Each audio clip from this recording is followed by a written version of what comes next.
Tinokuchingamidza muchirongwa Dark Secrets and Confessions. Muzuva ranhasi tine nyaya dzatinadzo, asi the first two stories ndanga ndichikumbirawo kuti vanokwanisa kutibatsira kuti kunamata chaiko mutibatsirewo, nekuti my sister, I'm not going to name her name, vari kutambura kurara nhasi, vandifonera kuma 1 am tikanamata, vari kuramba vachirota zvinonyanya kutyisa mushure mekunge vanyengerwa neshamwari yavo kuti vaende kun'anga. Regai tiverenge nyaya yachona. I'm a girl aged 25. So mastori yakadai, ndaimbogara kuJoburg last year, so I have a friend akanditi hande timbonobatsirwa namadzibaba. So I don't know the difference between mupostori ng'anga nezvematare, but I'm sure yanga iri ng'anga. So takazoenda tida kunonamatirwa to get jobs, or kuti if we start business rifambe, but the fact yekuti tatatopinda, no turning back. So he told me about urombwa in my family, what nezve my father's death. Then he told me to come back tane mari inosvika 500 rand yekugezwa munyama and so on. So this day we only paid 100 rand yekupinda yavanoti matare.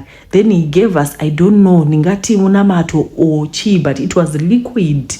Vari kuti liquid yaita kunge mukaka yavakasanganisa mukaka uyu nezvimwe zvinhu to wash my hands and feet, both me and my friend. So he told us to come back kana taane mari. Takasvika pataida kuvhura shop tikabva tageza maoko edu nemakumbo, but my heart told me this was wrong. Then ndakabva ndarasa that liquid and I told my friend kuti my heart haisi kuwirirana nazvo, and ndavakumba ndainzwa like ndine chinhu chandakatakuriswa kumusana. Even nanhasi ndinotochinzwa, most likely kana ndiri kubasa ndine client ndinonzwa kuremerwa and ndinonzwa kubhoikana, and sometimes I become so emotional and hatina kuzombodzokerazve okutaura namadzibaba vaya. So problem started, ndakatanga kurota vachida kundishandisa nekutora chipo changu, but ndairamba nekurwiswa kuhope. Then one day it's like ndakarota nditori mujeri ndichirohwa and ndaimuka ndakaneta, but ndakazotanga kunamata ndiri mujeri muya. Ndiko kuzobuda mujeri ndokutanga kufamba, ndokuona ndatodzoka panyika.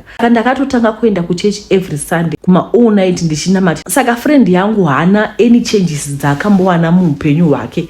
I know ndakatadza guys, ndotokumbirawo if pane anyone anogona kunamatira hangu, maybe problem yemusana ingapera, kurota hangu handicharote zvinotyisa because ndorara ndanamata also. I wanna give advice kuvanhu vese kuva kuona this message, please namatai zvichiri zvakanaka. Kunobatsirwa isn't the solution, asi pfugama unamate and pray for your family. Isu mukuda kunobatsirwa takaona zvisingaonekwi. Saka izvezvi, like I said last night, vakandifonera achinditi she dreamed she had a very terrible dream and she was crying. That's how we prayed. It looks like my dreams are ashwadzoka plus ari kuita unge akaberekesewa chimwe chinhu chiri strange. And iye anototaura kuti inini in my life, in my entire life handinambobvera ndamboita zvekuenda kun'anga, asi after taenda kun'anga kuya aya WhatsApp ndakazoramba ndichimubvunza kuti zviri kufamba sei. Vakanditi after izvozvo sekuru vakashayika. Saka I blame myself kuti maybe ndini ndakaita kuti sekuru vangu vafe. Uyezve anoti sometimes I feel like ndoda kutoita suicide kuda kuzviuraya. At the moment havasi kugara muAfrica, vari mucontinent imwe iri kure, ndi mwana mudiki, like she said she's 25, so she really needs guidance. Okay, zvimwe zvandandasira ndezvekuti akati kwai madzibaba vakatonditi kwai ndapinzwa mujeri muye, vakandotiti pano wakutanga kushanda. Iyo ndokubva apindura akati ini ndinongoshandira Mwari chete. Saka ndo nyaya tinayo kutanga pane zviri strange and she struggles to sleep. Last night it was something else. We prayed, then after we prayed together ndipo pavakazogonawo kurara. Regai tipinde munyaya yedu yechi2, then we see kuti what can we do panyaya idzi. Vasikana vechidiki vari kushungurudzika. Makadi yenyu tete, ndauyawo nenyaya yangu. I can't really call it a confession because it's a story of my life and ndo zviri kuitika muupenyu hwangu. Please chitupa changu vigai. Ndiri mudzimai ati kure, I'm almost 30. Ndasangana nedambudziko paupenyu hwangu rekusaenda kumwedzi sezvinotariswa kuita munhukadzi. Mukandiona nditori normal except acne inombondishungurudza kumeso, pamwe ndo maresults acho. Ndakatosimbirirawo kutoumbikawo muviri semunhukadzi, but hameno kuti tsvina iri mumuviri wangu inobuda sei kana ndisingaendi kumwedzi. Ndakaguma kuenda ndichiri teenager. Ndofunga ndingangoti ndakatanga kuenda ndiri teenager, zvikaita zvimakore zvishoma ndobva zvamira. Ropa rakangotanga kubuda shoma kusvika kudzamara ratomira zvachose. Pese apa ndave ndisati ndamboziva murume muupenyu hwangu. Zuva iwawo ndaive ndiri kuhigh school. Ndakazozivisa vanhu vekumba kuti ndozvandasangana nazvo, asi munongozivawo kuti chinotanga kufungwa kuimimba. Asi vakazoona kuti aiwa sandizve. So vakazoedzawo kufamba neni tikaenda kwakawanda kumaprofita ng'anga tikasvika asi hapana chakabuda uye takabuda mari mazhinji pasina pundu. Ende ini hapana akambondikwanisa kundiudza zvakaitika kwandiri kunze kwezvakamboudzwawo sister yangu akafambawo kumwe akaunzwa kunzi mwana pane munhu akamusunga nekuti akaona kuti mwana ane bright future chikoro anogona, saka akaona kuti rega amubatire pambereko zvinova zvinozoita kuti azotambudzika zvemere. Akatiudzwa munhu wacho akazviita, munovaziva maprofita vamwe vanotaura. Uyezve mudzinza zvibata-bato hazvishayikwa, hakuna dzinza risina zvaro. Nguva zhinji ndaive kuchikoro, so taiwanzofamba maholidays. Ndakazorega kufamba nevanhu vekumba, ndaona kuti vaindinyeya kunze vachinyepera kundibatsira vachifambisa nyaya dzangu ndokubva ndamira. Ndakazoona kuti regai nditaure naMwari wangu, kupfugama, kunamata nekutsanya. Kuchechi dzemweya dzemandiriri ndakamboshinga kuenda nekukwira makomo. Pandakazopedza chikoro ndadzoka kumba ndopandakatanga kuenda kunana chiremba kumagynecologists ndikaitwa matest zvikanzi hapana dambudziko, mazai ndinawo uye mahormones ari right. Ndaida kuziva kuti medically zvakamira sei. Umwe wegynecologist ndiye akati they can try to drill my ovaries to awaken them pamwe zvinoita. But I didn't go through with that process because paidiwa mari zhinji apa ndaive ndichiri kuchikoro. Kuroorwa ndinotoda, asi ndikaona munhu ava serious ndobva ndatya ndotodzora mabreaks kuti koni ndikatadza kumuitira mwana nekuti ndinombosangana nevanhu vanenge vachida vana vanototaura upfront. Ndine wandiri kufambidzana naye akandiudza kuti anotoda mwana, saka ndafunga kumisa relationship yacho and set him free atsvake umwe wake wekuroora nekuti I don't have the courage to tell him. And even if I tell him, I don't think anozvigamuchira basing on our conversation. So basically I'll be opening up for nothing. Kune vachabvunzawo ndakamboedza kuita mwana zvikaramba ende pasina kuenda kunguva hapana mwana zvechokwadi ndakutozviona. Ndakasangana nemukomana 1 akambondida zvakadaro asi zvakazoramba nekuda kwezvimwe zvisiri nyaya iyoyo. He was abusive. Asi ndiye ega munhu wandakabudira pachena. Iko zvino ndinototadza kuudza munhu wandinenge ndichifambidzana naye kuti ndo zviripo. Kubvawo zvandatanga kuteerera chirongwa chenyu chete ndakabva ndatya kufamba kuti ndingarombeswa nekuda kubatsirwa, asi veduye ndinokumbirawo rubatsiro muri Zimbabwe kana kune vangazvikonawo. Mhosva yangu ndoishaya pakurarama kuti ndakatadzira ani. Dai andiudzawo ndakumbira hangu riregerera andisunungure. Pese pawafamba unenge uchingobvunza kumave nevana vangani, vamwe vanoti chingoita mwana alright kana zvekuroorwa zvaramba. Umwe murume ndiye akambonditi kuti makore mangani, ndikamuudza akabvunza kuti une mwana here, ndikati handina. Zvikanzi sei usina? Manditoziva sei unozvara paunoroorwa? Mashoko ese aya anorwadza. Mwana ndotomuda asi kusavapo kwake hakusi kuda kwangu hamawe. Dzimwe pfungwa dzinonditi just accept kuti ndizvo zviripo. Pamwe zviri nani ndiwana newo hangu nemunhu ane ma-reproductive issues seni kana tichizoita adoption or surrogacy kana takomborerawo financially tozoita, nekuti kuroorwa ndozotanga kutukwa neurema hwangu hwekusazvara. I don't think I can survive that. Ndo nyaya yangu. Maita basa, please notify me when you post tete. I'll be following my comment section. Ndabva ndataura nayo ndobva ati I am very depressed tete kana ndakaroiwa zvakaoma. Follow up question ndabvunza kuti makaenda here kuchipatara, ndokubva vati hongu vakaenda pavanga vari KZN ndokubva vapiwa mahormonal pills ndobva vaita ultrasound zvaingonzi zvese zviri bhoo. I only have a little cyst but haingavi iri problem. Saka ndiyo nyaya iyi yechipiri yatinayo. Vari kuti ivo this is strange nekuti vakatanga vachitoinda kumaperiods then ndokubva yangoti ga. Saka havazivi here kuti vakaroiwa here kana kuti zviri medical. Vanhu vanoshandawo kuarea yemushonga mungatiudza here kuti zitinoma kuti kana munhu akatanga period robva ratiga. Saka ndabvunza ndikati pamakapiwa mahormonal tablets acho chii chakazoitika, ndobva ati vakangospota. So I was like maybe if she continued being on the hormonal tablets kuti kuda zvaizoita back to normal here. Ndo mafungiro angu asi ndiri lemon handina kuita medicine. Vakaita medicine motiudzawo kuti zvinogadzirikawo here. Vanhu vakuru vari munowo mungotiudzawo kuti munofungawo here kuti zvinhu zvechivanhu here izvi, kuti munoonawo sei, kuda makambosanganawo nazvo. Regai tiende munyaya inotevera. zvokaduka sangwara mukunhonga-nhonga mumujolo muguta ratiri kugara unogona kupiwa siki yakabva kuna baba vako. Vanhu vari kubura hombe kunze uko whether single or married. Ini ndakasanganawo neumwe murume anonzi Freddy anga ari cool dude, height right, complexion aiwa zvese zvainge zvakarongeka. Kani semunhu aive ambonyiswa nemujolo left right and center, ndakadecida kupa Freddy chance because munhu uya aitika all boxes ezvandaida pamunhu. Freddy aiva munhu aifara uye aive open. Ndaidza kuti pane chandinetsa ndaimuudza taiti tikatadza kunzwisana taisorovha nyaya dzedu zvakanaka zviri respectful zvisina kukwidza mavoisi mukati. Ndaiti kana ndichinamata ndaitenda Mwari nekuzondipa peace mukati memwoyo wangu. Chero maweakmates angu aimufara kwete mamashurugwa ndaime ndasangana nawo kumashure uku. Freddy aimake sure kuti emotionally, physical, financially, all aspects of my life were well taken off. Zvokuti ndaitoona ndiri Mrs. inini ndatopfekawo gauni jeni ndatobvisirwa rora upenyu huchitofamba. Kuhama dzaFreddy ndaive ndaenda. Ndingangoti in short, Freddy was an open book.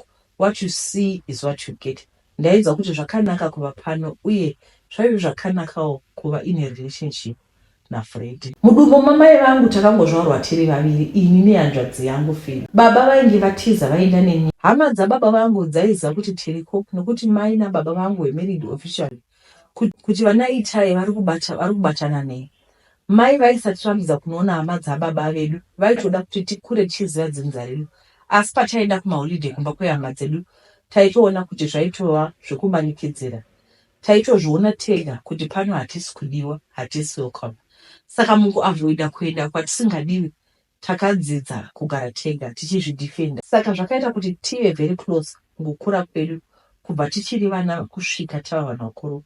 Ndinorangana mumwe musi ndakadonha kuchikoro. Phil akazviona kuti ndiri kurwadziwa akabva kuchikoro akandibereka. Zvekuti ndaive murelationship naFreddy, Phil was the first person to know.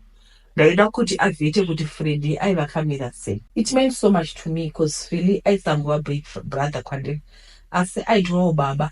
Akaplaya role rababa kwandiri. Phil naFreddy vakawirirana instantly. Usingazivi waitoti ndibudewo. Saka tainge tatova mabandisi chaiwo. Relationship yangu naFreddy yakachovha zvokuti patakatanga kuita matalks ekuti kutumwe vanyaya kumba kwedu, handina chandakaona chakashara nokuti zvese zvainge zvakaringana. Rimwe zuva ndakatodekara zvangu ndiri pamba, ndakanzwa foni yorira. Kutarira kudai ndokuona ndiFreddy. Ndakadayira ndakasununguka ndinzi on the other hand kune mukadzi ari kudya marasha kuti zvekutamba. Akanditi ndisiya nemurume wake, ndinoda kumuparadzanisa nemurume wake. Ini aidaki murume wake upi? Akanditi zita rake ainzi Michelle uye ndiye aiva mukadzi waFreddy. Zvakandishamisa kuti Freddy ainge aita mukadzi zvarini nokuti ndaitomboenda mumba kwake uye ndaive ndisina kuona any sign yekuti mumba maigara mukadzi. Ndakabvunza kuti muridzi wefoni aripi, akanditi ainge aenda kumashops. Ndakapembera ruregerero ndikati zvaida kuti tisangane nokuti paive nemabig misunderstanding. Michelle akanditi tigosangana, at least ndakakumbira kuti tisangane papublic space kukana aida kuzondikuvadza. At least papublic space kana akazondikuvadza ndaizogona kudedzera vanhu vondiyamura. Michelle neni takasangana zuva rinotevera akanditi ndiye aive mudzimai waFreddy uye vainge vakatochata zviri pamutemo. Akatondiratidza nemamarriage certificate acho uye zvechokwadi ainge akachata. Ndakada kuziva kuti seive ukama hwaFreddy pese pandaivaona vasinambobvira vabufura kuti Freddy ainge ane mukadzi. Michelle akanditi family yainaFreddy hainambobvira yamufara nokudaro paakaenda kuNetherlands kunoenda masters yake vainge vatoti good riddance to bad rubbish. Asi naFreddy vaiwirirana chaizvo. Ndakumbira ruregero ndikati ndaisaziva kuti Freddy ainge ane mukadzi, ndainge ndatojuda. Ndaive ndiri murima honestly. Ndakazofonera Freddy kuti atsanangure chaiva chii, what kind. Chakangokwanza kutaura akati I'm sorry, handina kuziva kuti Michelle angadzoka muupenyu hwangu. Haakutaura chokwadi, I was devastated tete. Freddy ndaimuda mani. Asi nemhaka yekuti aiva married, aiwa takazvireka zvikadarika. Nemhaka vanhu vakanaka either they do not exist or vane vanhu vavo. Ndakaudza Phil akandinyaradza akati Freddy aisava wangu. Ndaiva mwana mudiki, ndichatombosangana nematatya, asi Prince Charming wangu aizouya. Ndakanesa heartbreak ndichisimbiswa namama naPhil uye ndaigara ndiri busy kuitira ndisafunga nezvakawanda. Saka Phil paakanditi ainge awana munhu waizoda kuita settle down with, ndakafara kuti ndaizotowanawo murora teteve vanhu. Phil akanditi kana ndaive ndakasununguka aida kuti ndizosangana nemunhu ainge atora munhu wake. Handina kuita problem nazvo nokuti I was happy for my brother. Kwaizouya mai mumusha vokudza dzinza.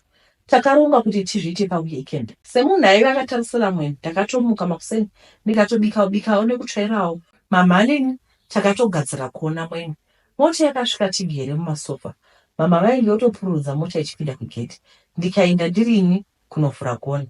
Tete ndiye dhuma neshamwarikadzi yemukoma wangu ainge ari Michelle. Handina kuratidza kuita senge ndamuziva. I played cool. Iye paakandiona akaratidza kushamisika nekuvhunduka pamwe chete. Zvaireva here kuti aiva married or single? Kuna Fred vainge vasiyana here? Kana vainge vasiyana aitei nabhodhi vangu? Aida here kusiya murume wake? Kana aisada kusiya murume wake, zvaireva kuti she was playing my brother. Lunch yakaitwa ikapera. Michelle wakauya mukicheni mandaiva ndiri achida kundibetsera kusuka nekurongedza maplates. Akanditenda kuti ndaive ndisina kutaura anything kuna Phil kuti aiva akarova kuna Fred. Ndakamuudza kuti yainge isiri nzvimbo yangu, asi yandainge ndisiri kuzotogareta ndechekuti atambe nemwoyo wanzvadzi yangu. Mukoma wangu munhu aive right, aidziziva kuva nemunhu ari right. Ndakamuudza kuti abudire Phil pachena, tione kuti Phil aizobvuma here kuti mukadzi aende pabarika revarume vaviri, mukadzi oparika varume vaviri. Michelle ndakamuudza kuti naFred taive tasiyana kare uye ainge abuda mumwoyo wangu. Chandainge ndisingadi kuti Phil aise mucrossfire mujolo wake naMichelle. Ndakaona kuti it's a circus kunzoko, inongova mvenge. Nyika iri kurwara iyi zvokuti ukasangwara unogona kurapa siki apa kuna baba kana kuna bhudi, nokuti kunze uku kune vanhu vari kuita zvinhu. Sorry, I didn't expect it kuti ipere yakadaro.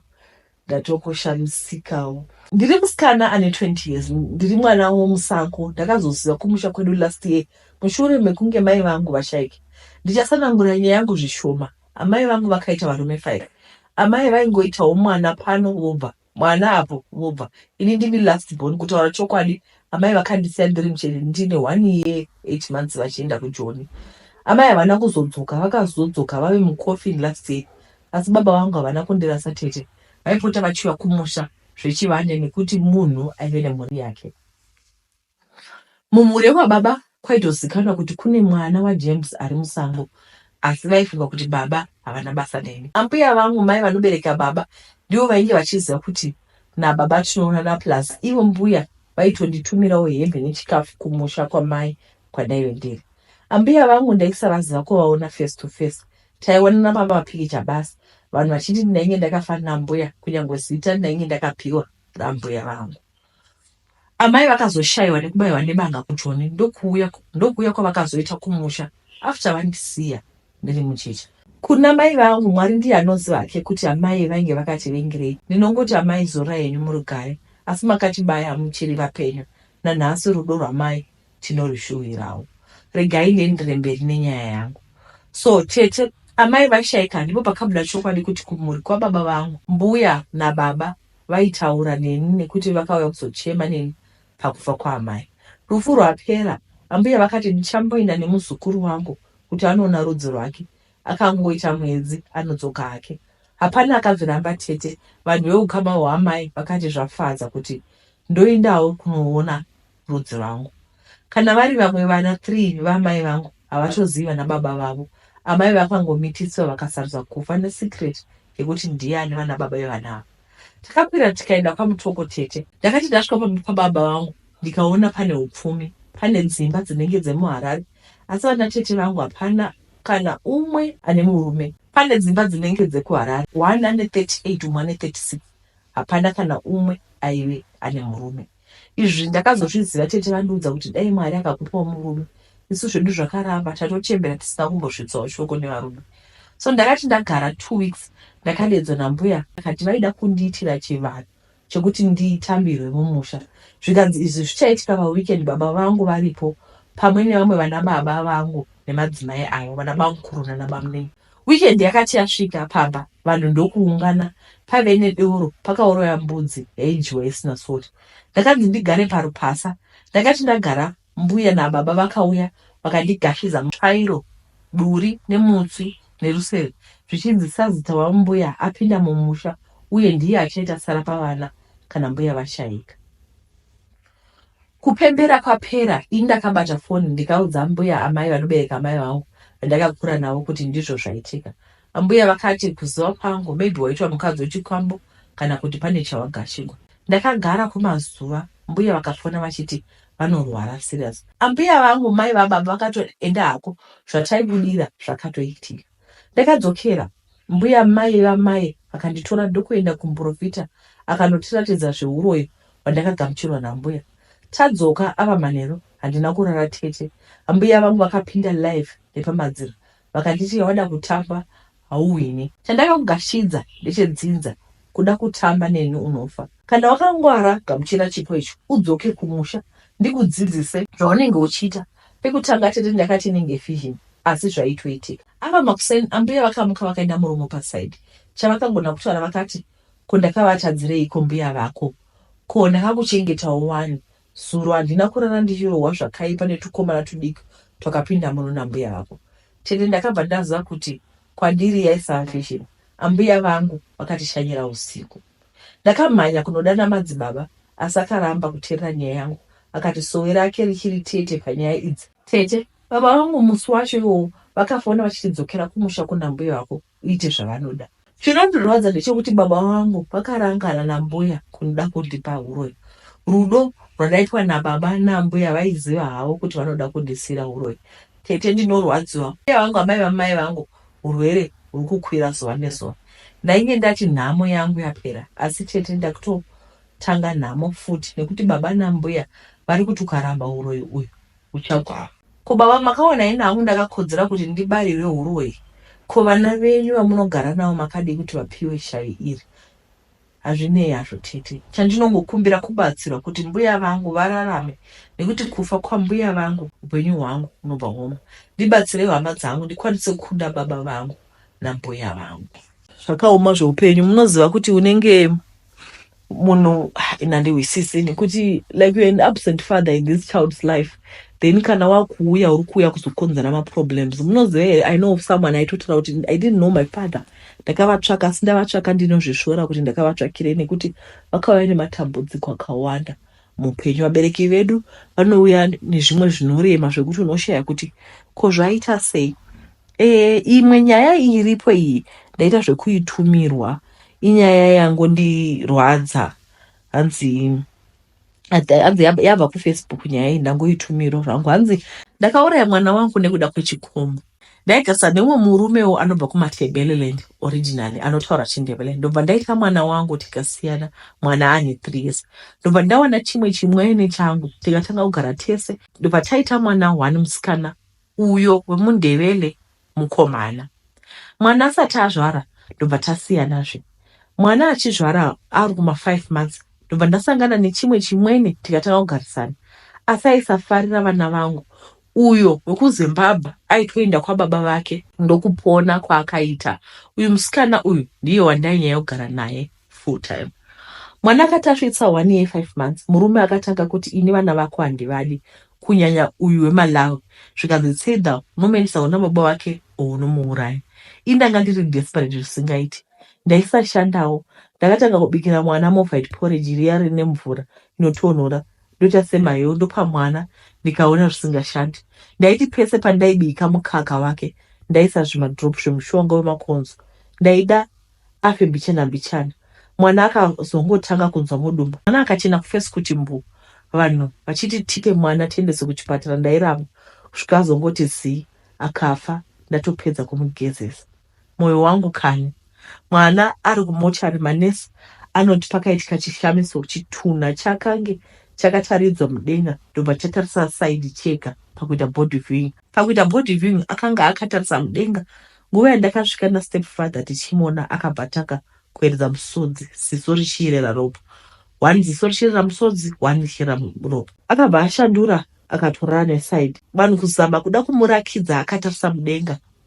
Mukofini ndokubva radonha pasi rikapusika. Musandituka, ndakatadza handirambi.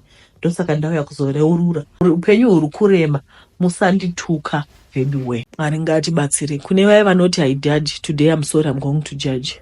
Marwadziro anoita kubara mwana kuchipatara munowadziwa mose. What kind of a woman chooses a man over her own children? I'm going to judge this woman. She deserves to be in jail. Dei aenda kukoti abahwa asungwe aendese kukoti. How do you do that? Kuti kwai kuropa mwana movha iti mwana wako.